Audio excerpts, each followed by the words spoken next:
happen, and put this in your notes right away, that after this speech, FDR goes on to serve unprecedented 4 terms in American political history. Many have argued that FDR was so effective because of this speech, namely because the speech did what he wanted it to do, which was what? Well, there's a couple of things right away we'll say in general, and then we'll come back to study specifically how he pulls it off. If you had to say what is the general thesis of this essay, what would it be for you? 2 parts. 1, he recognizes the serious problem right now. Interestingly and subtly, he will blame those problems on the politicians who came before him. Note the brilliance of that political idea, right? The problems that we now have came from an earlier administration. I am the new administration, if you will. The new sheriff is in town. Number 2, brilliantly, he uses the words of war. He talks about the power of an army, especially an army that is going to have to fight. Now remember your dates here, 1933. We have already finished the First Great War. We are now trending towards the Second World War as it's about to happen. This is that time in between, but we've had this terrible depression, and of course, out there in the middle of America, we've had that Dust Bowl phenomenon, right? And so all these terrible things have happened, and so FDR will use the language of warfare, which is genius. Why? Because the minute he starts talking about an army, he can talk about discipline. What is it that an army needs? 2 things. Got to have a leader, general. Got to have somebody that's going to step up and say, this is what we have to do. Secondly, for you to have an army, you have to have soldiers. You have to have people. I mean, you can't have an army if the soldiers start going, yeah, we're not interested in doing that. We're going to do that. No. It's not the way it works, right? So the genius of using this word picture of the war and the need of an army does 2 things simultaneously. It says, I'm the general. I'm the new sheriff in town. We're all going to follow me. And then secondly, you're going to follow me because you love this country.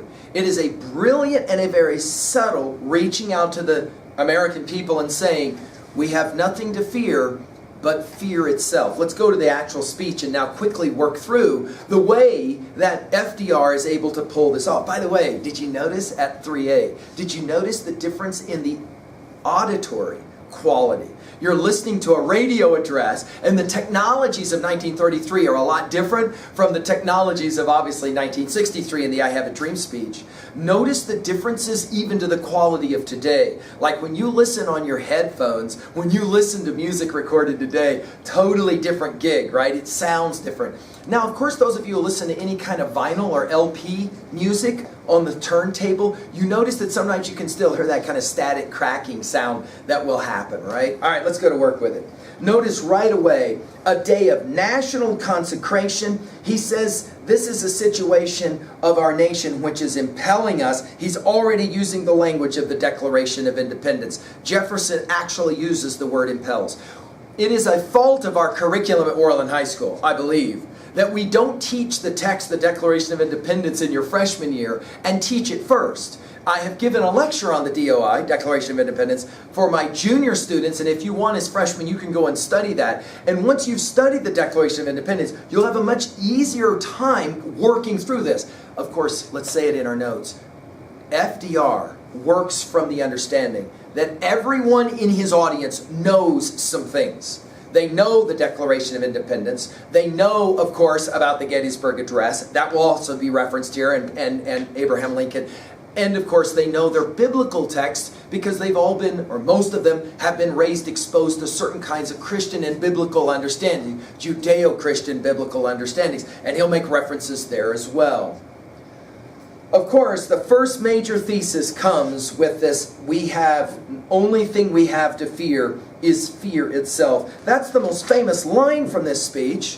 What do you make about that? By the way, in your sophomore year, when you read Harper Lee's To Kill a Mockingbird, this actual line will be referenced because she will say, when I was a little girl, I had been told I had nothing to fear but fear itself, but I looked around and clearly we had a whole lot of problems that were all economic. What is it about we have nothing to fear but fear itself?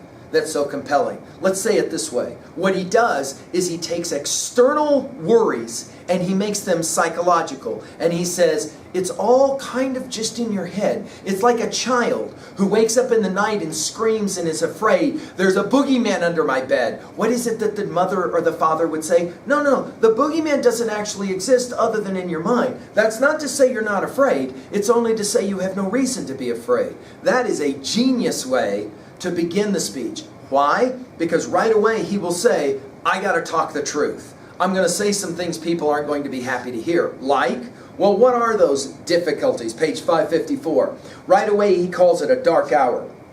He says, I am convinced that you, the people themselves, will again give that support to leadership in these, again, he calls it critical days. So let's put it in our notes right away. FDR does not shy away from the truth of saying, dude, things are really bad right now. As a matter of fact, he's arguing things are probably as bad as they've ever been. How does that sound like Lincoln in his Gettysburg Address? Lincoln, final words, shall not perish from the earth. Lincoln was deeply concerned in the American Civil War that maybe it was the end of America. So let's say it. This is a time in American history when things are really, really bad. And he says, let me tell you how bad they are, right? But he says the problem is actually a problem of only material things. And now he starts listing their problems. What are their problems? Read it with me on 554, for a second paragraph. Values have shrunken to fantastic level. Taxes have risen. Our ability to pay has fallen. Government of all kind is faced by serious curtailment of income. The means of exchange are frozen in the currents of trade. The withered leaves, notice this is a powerful word picture. The withered leaves, it's like Ruthie's tree is dying or dead. The withered leaves of industrial enterprise lie on every side. Farmers find no markets for their produce. The savings of many years and thousands of families are gone. Whoa, let's just say it out loud. That is to say, we have serious economic issues. Now, jot down what's interesting about the fact that he goes to the economy. Well, the economy can be fixed, right? If the fears are psychological, that's a whole different project. But if the fears are about the economy, he says, we can fix those, right? We have to stop being afraid. Unemployment, and you have a picture there on 554 in your hymnal, don't you? Unemployment was tragically high. And because unemployment was so high, people were not allowed to work. And for him, this is the challenge. Why? Because everything comes back to one's ability to work. Notice at the bottom of page 554, he says it. Yet our distress comes from no failure of substance. We are stricken by no plague of locusts, a reference to the Old Testament and the Exodus of the Bible, compared with the perils which our forefathers conquered. And he even uses the term forefathers, write this down in 3A, because that will immediately make Americans think of what text? Of course, the Gettysburg Address, and the very term forefathers used there, right? He says it on page 555, plenty is at our doorstep, but a generous use of it languishes in the very sight of supply. The exchange of mankind's goods have failed through their own stubbornness and their own incompetence because of what? The rulers who came before. In other words, this is brilliant. When in doubt, blame the politicians that came before. And in the process of blaming the politicians that came before, you are declaring, I am not a politician. It is a brilliant kind of political rhetorical technique, but can we say this out loud? It has worked often. Where Americans understand a kind of like us versus them, where the them are the politicians, but a small group. And guess what? FDR says, I'm not a politician. How can he prove he's not a politician? I'll tell you the truth. I'll be honest. What's the honest thing? He says, I could get up here and say everything is great and we've got no economic problems. That's not what he does. But rather, he says subtly, the reason we've got these problems is undisciplined. Now, note the brilliance of that. Because if he can label why the earlier politicians screwed it up with the word or the term undisciplined, now he's ready to give us his idea about how he fixes everything, right? We'll continue on page 555. He says it. An outworn tradition is what's led to all of this, right? They have resorted to exhortations, pleading tearfully for restored confidence. They know only the rules of a generation of self-seekers. Now, this is brilliant. Later, the great John F. Kennedy, in his inaugural address, will speak that famous line, Ask not what your country can do for you. Ask what you can do for your country. We'll study this text in our junior year. And of course, what is Kennedy doing? He's borrowing directly from this idea. Let's put it in our notes this way. He's asking a rhetorical question without asking it. You're not selfish, are you? Because the minute you say, I'm selfish, you align yourself with the politician who came before, who got America into the problem that they're in. It's a brilliant kind of idea. This notion of you have to be willing to take care of other people, right? He finishes on page 555 with this notion of what's wrong. They have no vision. There's no vision. The people perish, a reference to a biblical phrase. And then finally, no, they have not restored the ancient truths. And in fact, he says that. We are now ready to restore the temple to the ancient truths, working again with ancient biblical notions, right? How are you going to get there? Page 556. That is the key. The question is, how are you going to get there? And the answer is social values. Write that down. Social values are more noble than mere monetary profit. In other words, put it in your notes this way. Values are greater. If you're using that greater than sign, write it that way in your notes. Values are greater than money. Our problem is not we lack money, he says. Our problem is that we lack values. Right? And then the next paragraph. Happiness lies. It's fascinating he would use the word happiness because that's in the Declaration of Independence. We hold these truths to be self-evident. Right? That among these are life, liberty, the pursuit of happiness. Right? Okay, happiness. He says it. Happiness lies not in the mere possession of money. It lies in the joy of achievement, in the thrill of creative effort. Let's put it in our notes. This is his famous notion that work is important. His argument is simply this. If you don't work, if you sit around and you don't work, people give you stuff or whatever and you don't work. Back to an earlier essay, carry your own skis, right? That notion. If you don't work, he says you lose your creative abilities. And when you lose your creative abilities, you start to die. Both as an individual as well as a country. He says that's our problem. And therefore, he says his greatest task, primary task, action now, he says, is to put people back to work. Restoration calls not for changes in ethics alone. It calls for action. Put people back to work. And then he calls it a practical policy. The putting of first things first. And right away he says it. I've got issues that are both international and national. But he's going to argue we got to put Americans back to work first. That's job one. Why? Because if people aren't working, they don't feel good about themselves. And if they don't feel good about themselves, F-E-A-R. It's brilliant. It's a brilliant argument. You want to know why we're afraid? It's not because we don't have money. Money is secondary. It's because we don't have work. If you have work, good work, then you'll feel good about yourself as an individual. Then you can raise your children feeling good. Because nobody in the end grows through a handout. And he recognized that. And that is to the degree that he invents many of the programs that later get known as handout programs. And yet his job was to put all of Americans back to work, to gain jobs. And he recognized this is a serious problem for us, right?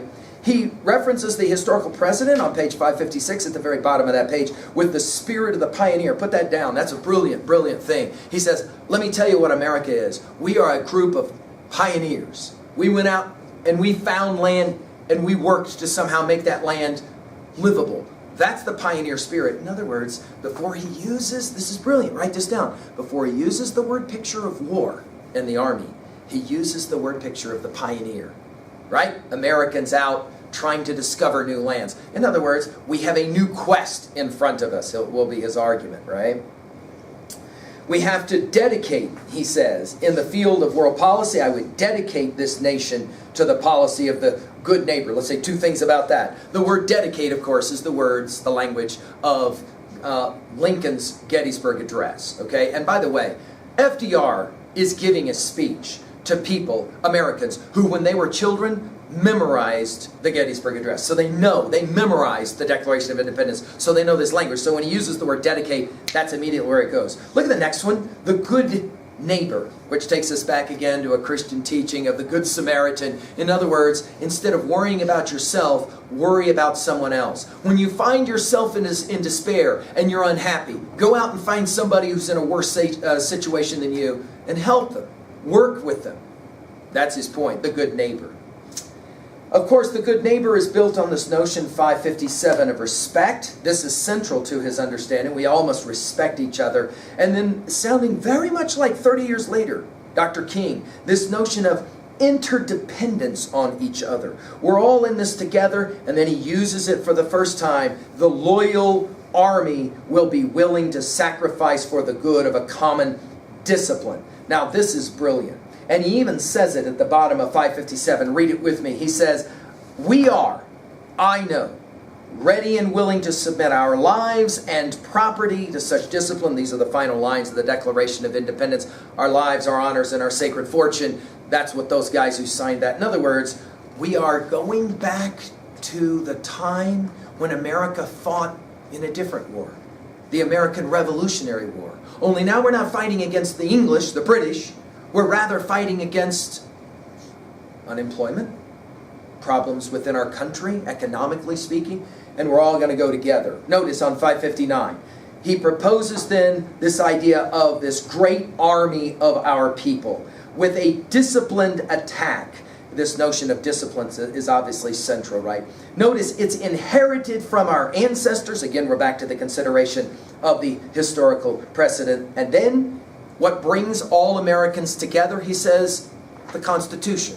Now, of course, we read, right, in Carl Sandburg's treatment of Lincoln, how Lincoln had, at times, to set aside the Constitution for the greater good. Notice it's FDR here who will say, the Constitution is our guide. Why? Because it allows us to be disciplined. It allows us to always come back. Notice the repetition of the word of over and over again. 3 paragraphs, 4 paragraphs down on 559.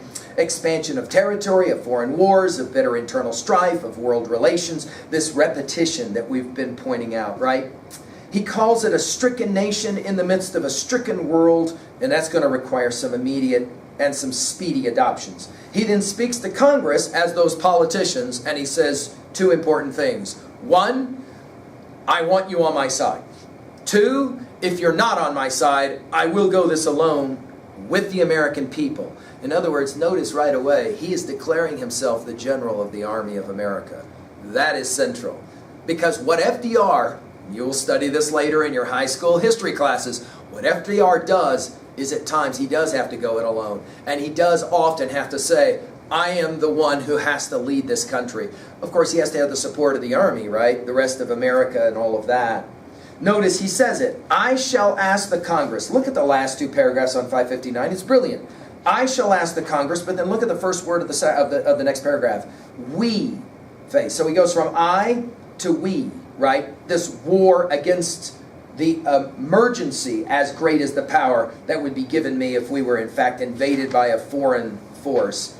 Finally, at the end of the address, he goes back to the values. The old, look at it, top of 560. The old and precious moral values of America. And he calls on both old and young alike a rounded and permanent national life. This essential democracy, right? The people of the United States have not failed, he says. In their need, they have registered a mandate that they want direct, vigorous action. He sees the spirit of the gift, and he will take it. He asks the blessing of God and repeats the word may twice. All right, let's jump to level 2 and 3 quickly now to finish. At level 2A, major messages and themes. Let's list a couple for sure. 1, we obviously have challenges, he says, but the only fear we have is fear itself. In other words, we have to believe in each other. That's central. Number 2, he calls on the fundamental values of America. Without using the term American dream, he references it. Work. America, he says, was built on work. The work of the pioneers comes to mind. The work of armies comes to mind. The work begins when we appreciate the discipline. In other words, we have to be willing to sacrifice. Now, this makes sense because of course America is in economic disarray. In other words, he's telling the American people, I'm going to ask more of you, not less of you. But together, we'll be able to do this. And of course, the other message that's important is we are at war. We are an army that requires discipline, and we have to take care of each other. Watch this. We may not like each other. He's basically inferring this. We may not like each other, but we have to respect each other. Why? Because it is our national history. We've always done it before. We will do it again. Notice the genius of the way in which Martin Luther King Jr., in his speech 30 years later, calls on that same spirit. At 2B, the rhetorical techniques that are used, notice the genius of setting up that straw man of the prior politicians and saying, those are politicians. I am not a politician. I am a general of an army, and you guys are my soldiers. Let's go to war. We're going to solve this problem. Notice all of his optimism is rooted not in a foolish optimism, as he calls it, but an honest optimism, right? He uses powerful word pictures and, let's put it in our notes, those allusions, A-L-L references, A-L-L-U-S-I-O-N-S, those allusions to other kinds of classic texts, especially the Declaration of Independence and the Gettysburg Address, and of course, his referencing the Bible again and again, right? He finishes, of course, with this referencing of the praying to God and all of that. Let's go to level 3 now, at 3A. What is for you your favorite movie where there is a speech by a political individual, politician, president, whatever, who's calling for somehow all of us to come together? Do you have a movie where you like that? Do you have a movie where somebody gives a powerful speech? It might be a coach. It might be before a ball game. It might be before you go off to fight in a battle. Think about those important speeches, for example, in those Peter Jackson Lord of the Rings films, where before they get ready to fight, they got to have that speech. We're going to study this in our senior year, by the way, when we study our Beowulf. The idea that before Beowulf, the great hero, goes into fight, he's got to give a speech. Why? Because America